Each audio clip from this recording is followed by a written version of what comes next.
A 13-year-old girl got slapped in court for telling the truth, but what her mom did next left the entire room silent. You ever been in a room so quiet you could actually hear your own heartbeat? That's how it felt in that courthouse in Springfield, Missouri, the morning 13-year-old Talia Monroe stood up to speak. Her sneakers squeaked softly against the polished floor, and you could tell she was trying to look brave. Shoulders squared, chin lifted, but her small hands twisted at the edge of her jacket. Everyone was watching her. Reporters, local parents, even kids from her middle school sitting with their moms in the back row. The case had already split the town in half. People were arguing at diners, at church, even outside the school gates, all over something as simple as a stolen backpack from the local convenience store. But here's the twist. Talia wasn't the one on trial. Her best friend, Darnell Brooks, was. He was 12, quiet, respectful, never caused a problem in class, the kind of kid who carried his homework in a folder so it wouldn't wrinkle. Yet somehow, the police said he'd snatched a backpack filled with electronics. Talia knew the truth. She'd seen what really happened that day, and as scared as she was, she'd made up her mind. She was going to say it in front of everyone. The courtroom air felt heavy, like even the walls were listening. The judge, Harold Benton, looked like he'd rather be anywhere else. He was tapping a pen on his notepad, probably trying to keep things moving. On the right side of the room sat Sergeant Paul Henders, the officer who made the arrest. He was broad-shouldered, buzz-cut hair, and the kind of man who never admitted he might be wrong. He stared at Talia like she was a problem he wanted to erase. The prosecutor leaned toward the microphone. "Miss Monroe," he said, his voice echoing, "you understand that you're under oath?" Talia nodded. Her voice was tiny when she said, "Yes, sir." "Good," he continued. "Can you tell the court what you saw on March 5th outside Bryant's Market?" Talia's eyes flickered toward Darnell, who sat at the defense table with his mom, clutching a tissue. Then she looked at the officer. "I saw who really took the bag," she whispered. People shifted in their seats. The officer's jaw clenched. The judge straightened a little. "You saw who took it?" the prosecutor repeated. "Yes, sir." "And was it the defendant, Darnell Brooks?" Talia's throat went dry. For a moment, she just stared down at her shoes. You could almost feel her fighting her own nerves. When she finally looked up, her voice trembled, but came out clear. "No, it wasn't him." The courtroom fell silent. Even the air conditioner seemed to stop humming. The prosecutor frowned, flipping through his papers, but Talia kept going. "I saw the bag," she said, "and I saw a grown man, put it in Darnell's hands right before the officer came." "Are you sure?" the prosecutor pressed. "Yes, sir. I was right there." Sergeant Henders shifted in his chair, eyes narrowing. You could feel his frustration rising, like a wave waiting to crash. The judge cleared his throat.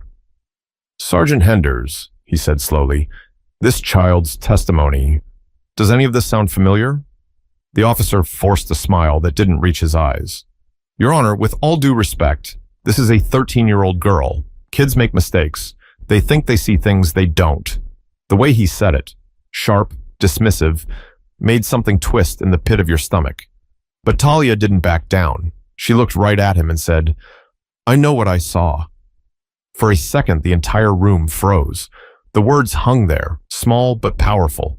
Even the judge seemed surprised, but something about that truth hit the wrong nerve. The way the officer looked at her changed, like a switch flipping from irritation to something darker. You have to understand something about Springfield, Missouri. It's one of those towns where everybody knows everybody. The kind of place where news doesn't travel by newspaper, it travels through whispers in grocery store aisles and over coffee at the diner on East Chestnut. By the time Talia took the stand, her name had already been passed around like a rumor. "That Monroe girl's stirring up trouble," some said. Others called her brave. But most people, they just wanted her to stay quiet. Outside the courthouse that morning, local TV vans lined the curb. Reporters waited, pens ready, like hawks watching a mouse cross an open field. Inside, Talia sat at the witness table, feet barely touching the floor, and tried to focus on her folded hands. Her mother wasn't there, at least not yet.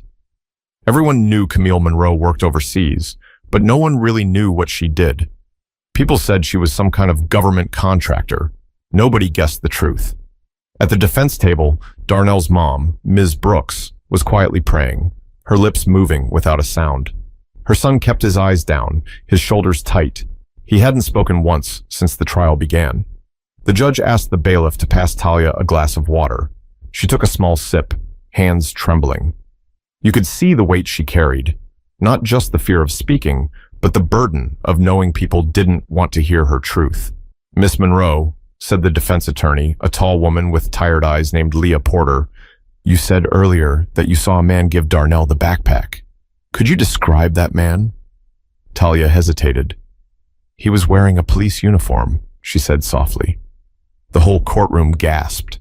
Officer Henders's chair creaked as he leaned back, crossing his arms. He gave a sharp laugh that didn't sound friendly at all. "Now that's ridiculous," he said. "She's confused." The judge raised his hand. "Sergeant, let her finish." Talia's voice wavered, but she didn't stop. He put the backpack in Darnell's hands and said something like, "Hold this." Then a few seconds later, he yelled that Darnell stole it. For a moment, even the judge didn't know what to say. From the back row, someone muttered, "She's lying." Another voice whispered, "That poor kid." The crowd shifted, whispering, shaking their heads.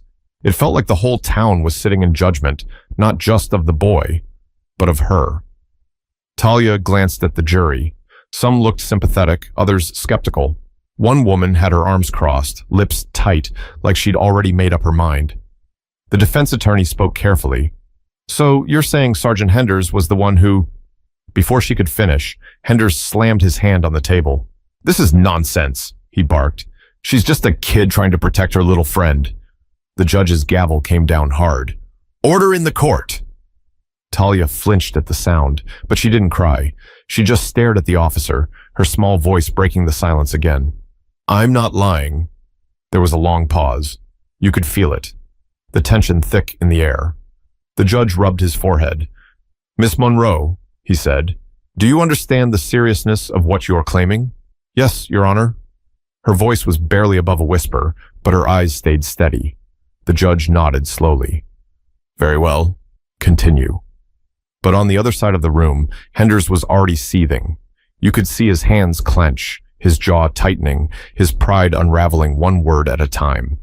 And from that moment, it wasn't just a testimony anymore. It was a threat to his reputation, to his authority, and to the lie he'd built around an innocent boy. But Talia didn't realize yet how dangerous truth could be when it's spoken in front of the wrong person. The longer Talia sat there, the more it felt like the walls were closing in. The smell of coffee from the break room mixed with the faint scent of old paper and floor polish. Every sound, the shuffle of a notepad, the creak of a chair, felt magnified. She tried not to look at Sergeant Henders, but it was hard. His stare had weight. "Go ahead, Miss Monroe," the defense attorney said gently. "Take your time." Talia took a deep breath. "I was walking home from school," she began. "Darnell was with me. We stopped at Bryant's Market to get chips. Then I saw the police car pull up. Leah Porter leaned forward. "Did you recognize the officer?" "Yes," Talia said. "Him." She pointed at Henders. He smirked. "You sure about that?" he said under his breath, loud enough for everyone to hear. The judge shot him a look. "Sergeant, you'll remain silent unless spoken to." "Yes, Your Honor," he said through gritted teeth. Talia continued, her voice trembling but clear. He got out of the car and asked who the backpack belonged to. Darnell said it wasn't his, but the officer kept asking. Then he told Darnell to hold it. When Darnell did, he grabbed him. Ms. Porter frowned. "To clarify, you're saying Sergeant Henders gave Darnell the backpack before accusing him of stealing it?" "Yes." A wave of murmurs rippled across the courtroom. The judge banged his gavel again. "Quiet." Henders was breathing hard now, his fingers drumming on the table. You could see the veins in his neck tightening. The prosecutor stood up. "Objection, Your Honor," he said quickly. "This witness is a child. Her testimony is inconsistent and unsubstantiated. She could have misunderstood the situation entirely." The judge turned to Talia. "Miss Monroe, do you have any evidence of what you saw?" Talia hesitated, then said, "There's a camera outside the store." That changed everything. The courtroom buzzed with low voices. Even the judge looked surprised. "There's footage?" he asked. "I think so. It's right above the door." The prosecutor frowned, flipping through his notes. "The footage was reported as unavailable." "Unavailable," Leah Porter repeated. Or missing? He didn't answer. Talia bit her lip.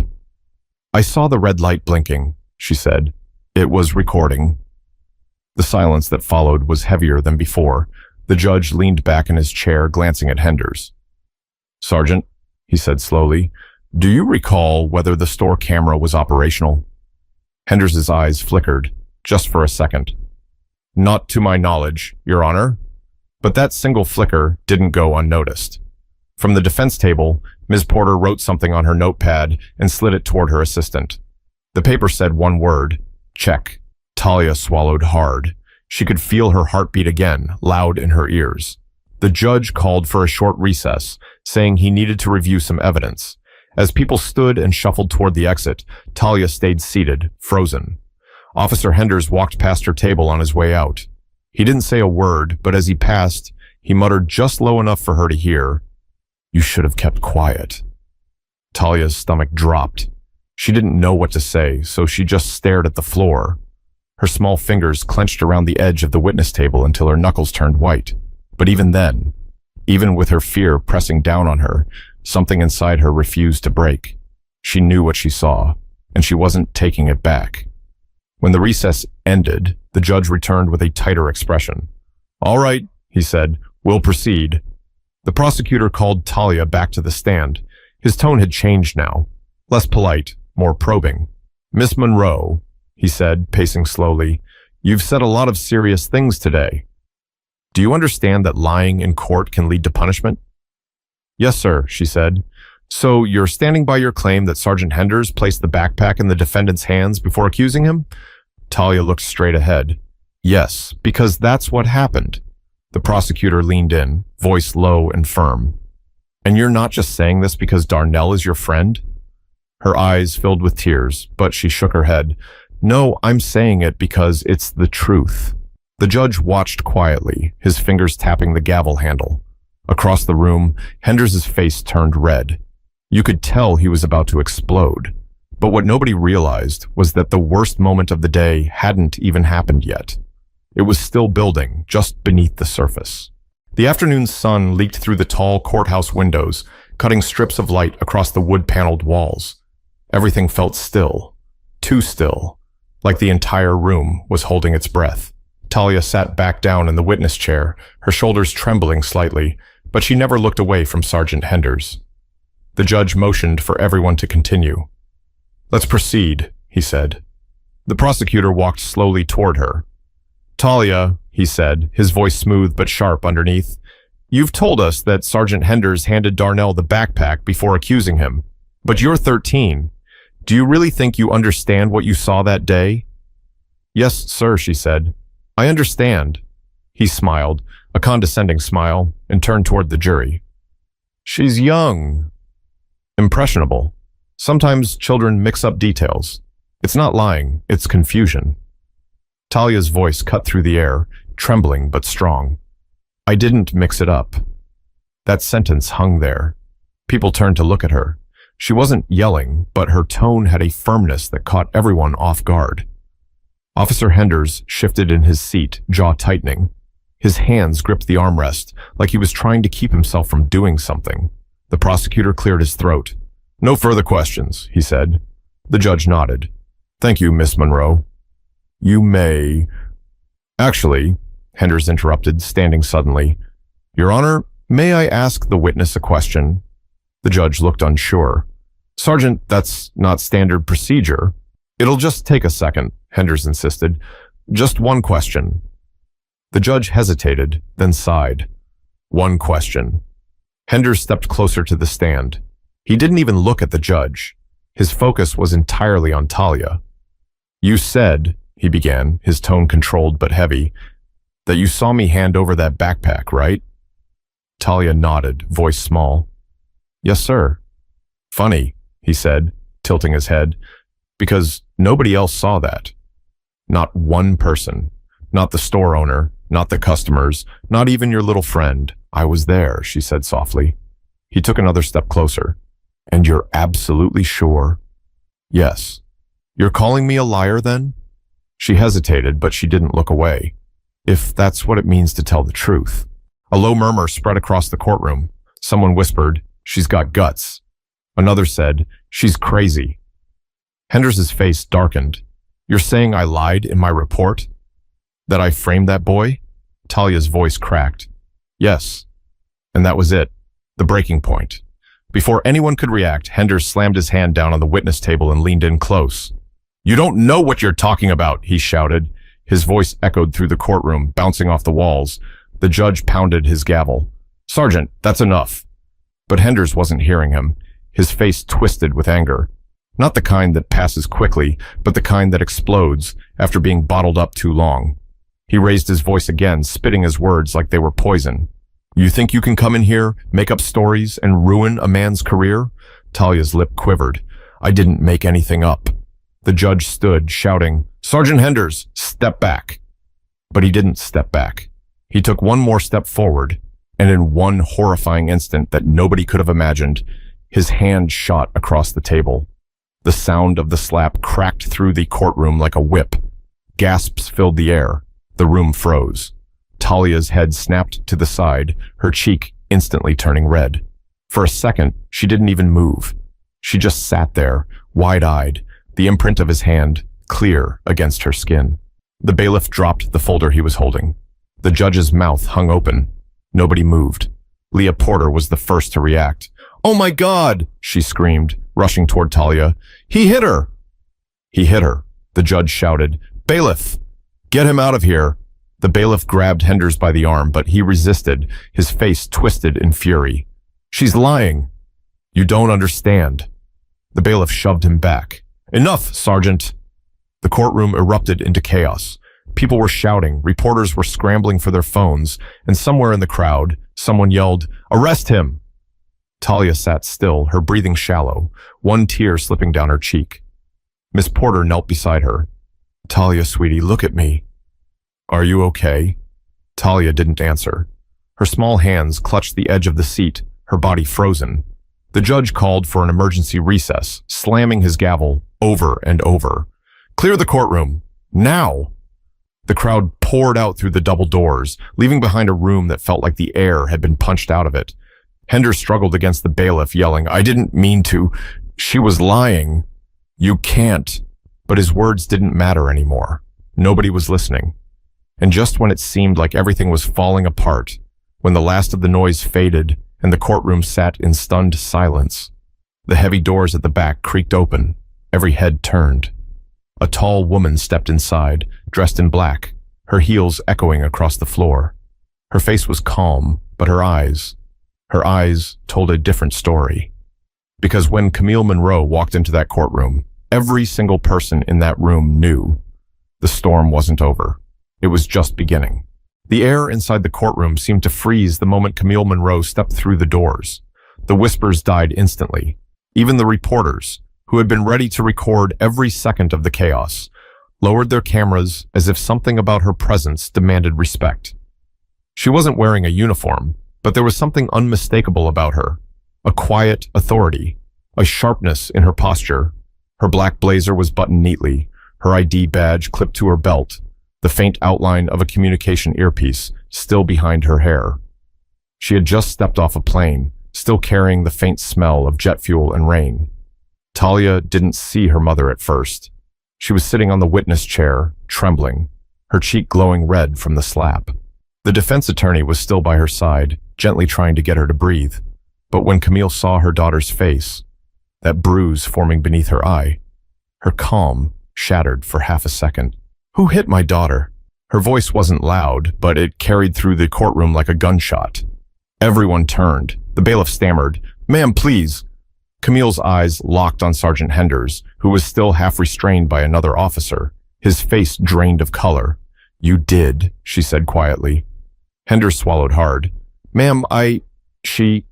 Camille walked forward slowly, each step measured, deliberate. "You slapped a child," she said, voice steady, "in a courtroom." In front of a judge, the judge finally found his words. "Ma'am, I understand your anger, but..." "Your Honor," Camille interrupted, eyes never leaving Henders. "With all due respect, that man assaulted a minor while she was under oath. My daughter," the judge looked uncomfortable, We'll be handling this internally. The bailiff has already... Internally? Camille repeated, her tone low but laced with disbelief. My daughter was assaulted by a police officer in front of half this town, and you're calling it internal? The judge didn't respond. Talia looked up, her eyes wide. Mom? She whispered. Camille softened immediately. She crossed the room, kneeling in front of her daughter, brushing a strand of hair from her face. Hey, baby, she said gently. You okay? Talia nodded, but her lip trembled. He hit me. Camille's jaw tightened. I saw... She stood up slowly, turning back to the officer. Take off his badge, she said flatly. The bailiff blinked. Ma'am, I don't... I said take it off. Her tone changed. Not shouting, but firm enough to make even the judge fall silent. Something about the way she spoke made it clear she wasn't just any parent. Henders tried to speak. I didn't mean... She provoked me. Camille stepped closer, just enough for him to feel her presence. You think a 13-year-old telling the truth provoked you? She asked. That's your excuse? He said nothing. His lips parted, but no words came out. She studied him for a moment, her voice calm again, but colder than before. You ever serve overseas, Sergeant? He hesitated. No. I have, she said. And let me tell you something. I've seen men lie under oath. I've seen men crumble under guilt. But I've never seen anyone so desperate to keep a secret that he'd hit a child to protect it. The courtroom was dead silent. Camille took a deep breath, forcing herself to steady her anger. She looked at the judge again. You'll want to check the store's surveillance files. I have a feeling they're not as missing as the report says. The prosecutor spoke up, voice trembling slightly. Mrs. Monroe, are you suggesting... I'm not suggesting, Camille said, cutting him off. I'm telling you. You're looking at a cover-up. Reporters outside were pressing their faces against the glass, cameras flashing. Word had already begun to spread. The story was no longer about a stolen backpack. It was about a police officer who lost control and a mother who wasn't about to let it slide. The bailiff finally escorted Henders out of the courtroom, his wrists restrained. His face was red, his eyes full of something between fear and regret. As he passed Camille, she leaned in just enough for him to hear her whisper, You picked the wrong girl. He didn't respond. Talia stood up from the chair, still shaken, and Camille wrapped an arm around her. You did the right thing, she whispered in her ear. I'm proud of you. Talia's voice cracked. I was scared. Camille smiled faintly. That's how you know it mattered. The judge cleared his throat awkwardly, adjusting his glasses. We'll take another recess, he said quickly. Court will resume after order is restored. People began filing out slowly, still whispering, still watching the two of them. Talia leaned into her mother's side, holding on tightly, and in that quiet moment, as the courtroom emptied and the chaos faded into muffled echoes, the balance of power shifted completely. But Camille knew this wasn't over yet. The slap wasn't the end. It was the start of something much bigger. When court resumed an hour later, the atmosphere had changed completely. The air wasn't just tense anymore, it was electric. Everyone knew what had just happened wasn't going to disappear quietly. Reporters had crowded outside the courthouse steps, news vans lined the block, and people from all over Springfield were gathering with signs demanding justice for Talia Monroe. Inside, Talia sat beside her mother at the defense table. Her cheek was still red, but the trembling had stopped. Camille had one hand resting gently on her daughter's shoulder, the other gripping a file folder she hadn't shown anyone yet. The judge cleared his throat. This court has reconvened to address several matters. Firstly, the conduct of Sergeant Paul Henders. Camille stood. Your Honor, she interrupted, voice firm. Before we address conduct, I'd like to address evidence. The judge blinked. Mrs. Monroe, this isn't standard procedure. Neither is slapping a child in your courtroom, she replied calmly. But here we are. The room went silent. Even the bailiff stopped moving. The judge sighed, rubbing his temples. Go on. Camille stepped forward, sliding the folder across the bench.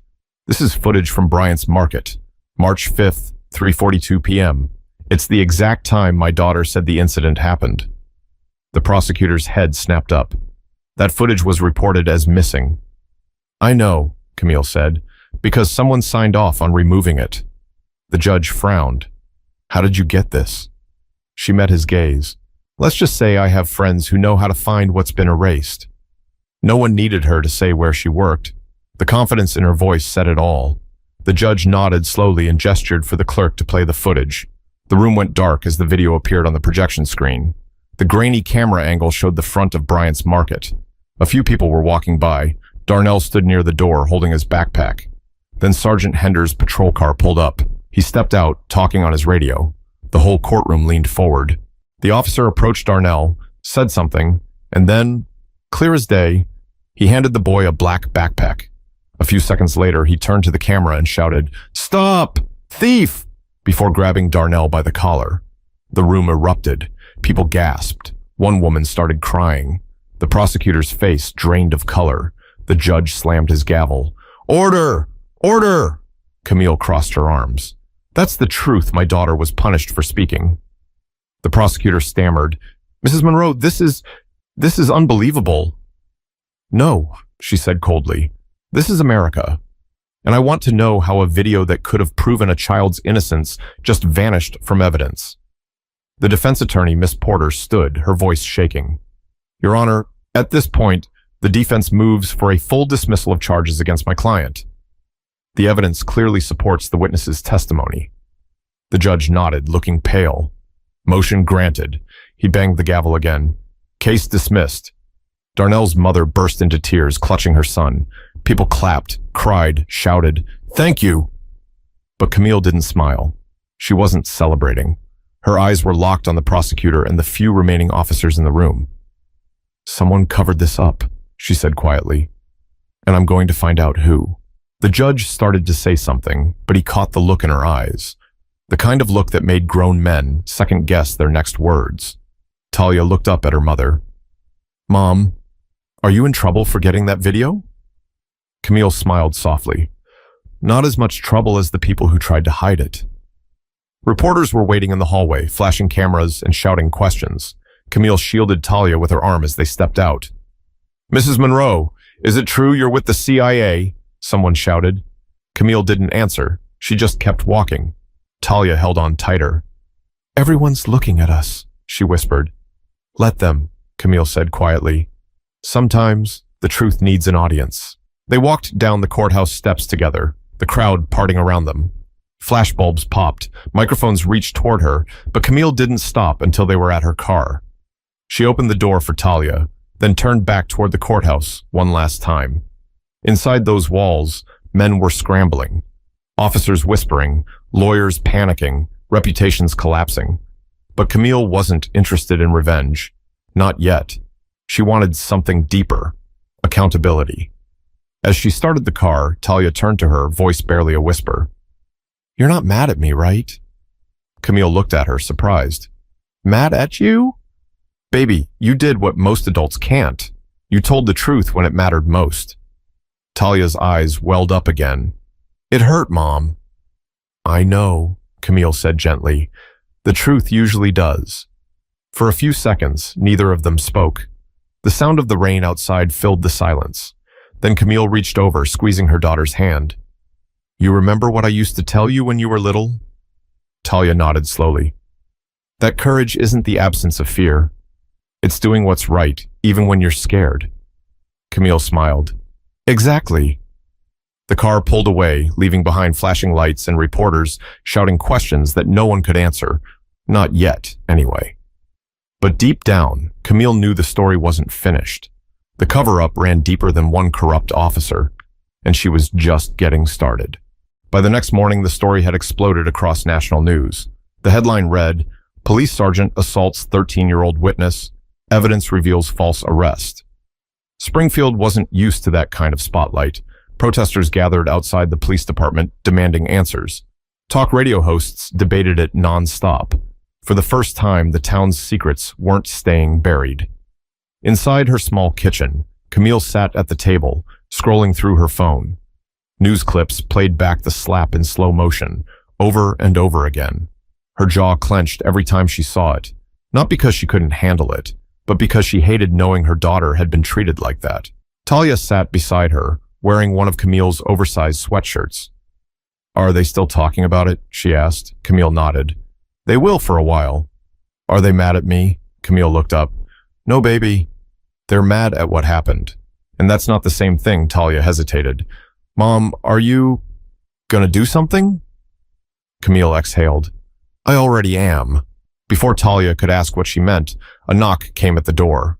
When Camille opened it, Chief Raymond Holt, the police chief of Springfield, was standing there, hat in his hands, expression heavy.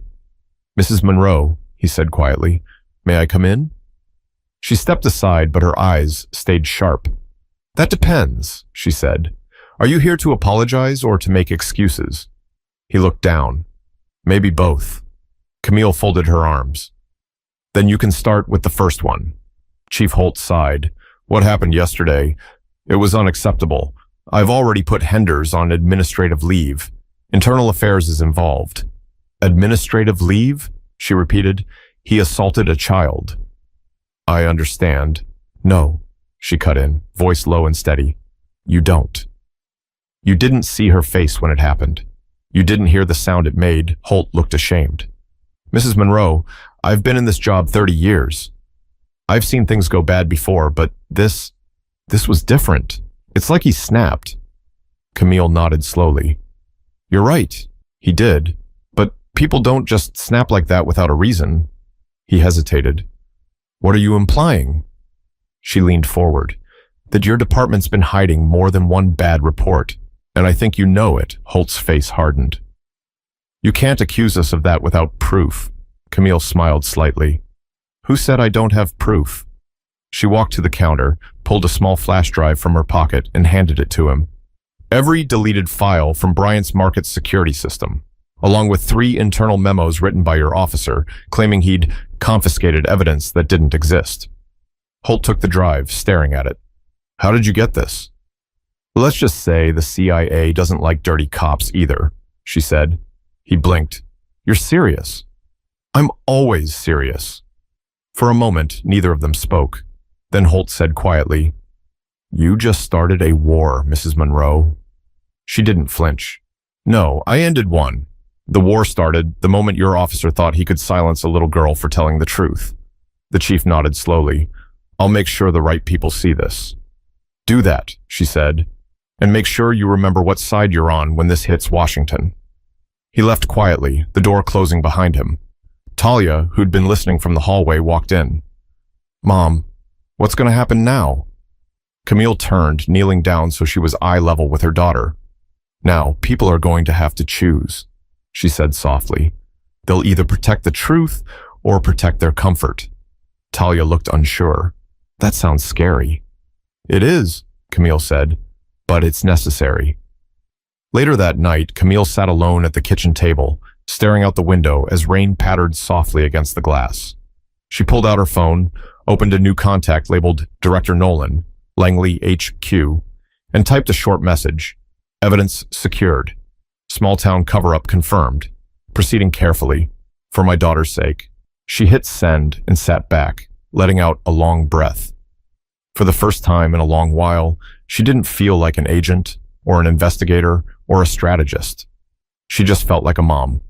A mom trying to make sure her child never had to be afraid of the truth again. Upstairs, Talia was already asleep, the faint sound of her breathing drifting down the hall. Camille stood quietly in the doorway, watching her daughter rest. Brave girl, she whispered. You changed everything. But outside that peaceful home, power was shifting.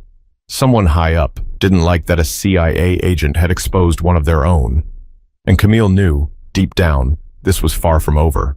By the end of that week, Springfield wasn't the same town anymore. The courthouse that once sat half empty was now surrounded by cameras and protest signs. The same benches where people used to gossip about football scores now held citizens demanding change. And for the first time, people were talking about something real, about truth, power, and accountability. Talia Monroe had become a name people recognized. Reporters called her the girl who stood up. Strangers mailed her letters of support. Kids at school whispered her name in the hallways, some with admiration, some with confusion, others just trying to make sense of it all. But inside her house, Talia wasn't thinking about fame. She was sitting at the kitchen table again, drawing quietly in a notebook, trying to feel normal. The bruise on her cheek had faded to a soft pink, but her eyes still carried something deeper, a kind of strength most people don't earn until much later in life. Her mother walked in, holding 2 mugs of hot chocolate. "You've been quiet today," Camille said softly, setting one down in front of her. Talia shrugged. "I don't like when people keep asking me about it." "That's because it's still fresh," Camille said, sitting down. "But one day, you'll understand how powerful that moment was." Talia looked up. "Why?" "It just feels like everyone's fighting now." Camille smiled sadly. "That's what happens when truth shows up. It doesn't make people comfortable. It makes them choose who they are." Talia thought for a second, stirring her drink. "Are they going to fire that officer?" Camille nodded slowly. "He'll face charges, and not just for what he did to you." "Good," Talia said quietly. "He shouldn't be allowed to hurt anyone else." Camille reached across the table, resting her hand on her daughter's. "You know what's amazing, Talia? You didn't just speak for Darnell. You spoke for every kid who's ever been scared to tell the truth because they thought no one would listen." Talia's lip trembled a little. "It didn't feel brave. It just felt scary." Camille smiled. "That's what bravery really feels like." For a moment, they sat there in silence. Just the sound of the refrigerator humming, the clock ticking softly above them. Outside, the storm had passed, and the late afternoon light made everything glow a little warmer. Talia finally said, "Mom, do you think people will forget about it?" Camille looked out the window. "Some will. Most do. But the ones who were paying attention, the ones who felt it, they'll remember. Because truth doesn't fade, even when people try to bury it." Later that night, as the news anchor recapped the week's events, the footage played again. The slap, the silence, and then Camille walking into that courtroom. This time, though, people weren't watching with outrage. They were watching with reflection. Parents turned to their kids and said, "If you ever see something wrong, speak up." Teachers reminded their students that courage isn't about winning, it's about trying when it matters. And somewhere, another little girl saw Talia's story and whispered to herself, "I'd do that too." A few weeks later, Camille took Talia and Darnell out for lunch at a small diner outside town. The owner comped their meals. A few strangers came by their table and said, "We're proud of you." Camille just smiled politely, letting her daughter take it in. For once, the world wasn't heavy. It was peaceful. As they drove home, Talia looked out the window. "Mom?" "Yeah, baby? You think it's okay to be scared, even if you're doing the right thing?" Camille looked over at her daughter, proud. "That's the only way to know you're doing the right thing." The car rolled through the quiet streets, the sunset painting the sky orange and gold. The kind of light that makes you believe, even for a second, that maybe the world can fix itself. One truth at a time. Because what started as one frightened girl's testimony had become something much bigger. A reminder that courage doesn't come from power or titles or badges. It comes from the heart. And sometimes, all it takes is one voice. Small, trembling, but honest, to shake the entire system. So, if you're watching this right now, and you've ever stayed quiet because you were scared no one would listen, this is your sign. Speak up, stand tall, even if your voice shakes, because truth, once spoken, has a way of echoing further than fear ever could. And maybe that's what real strength looks like, not silence, but courage in motion.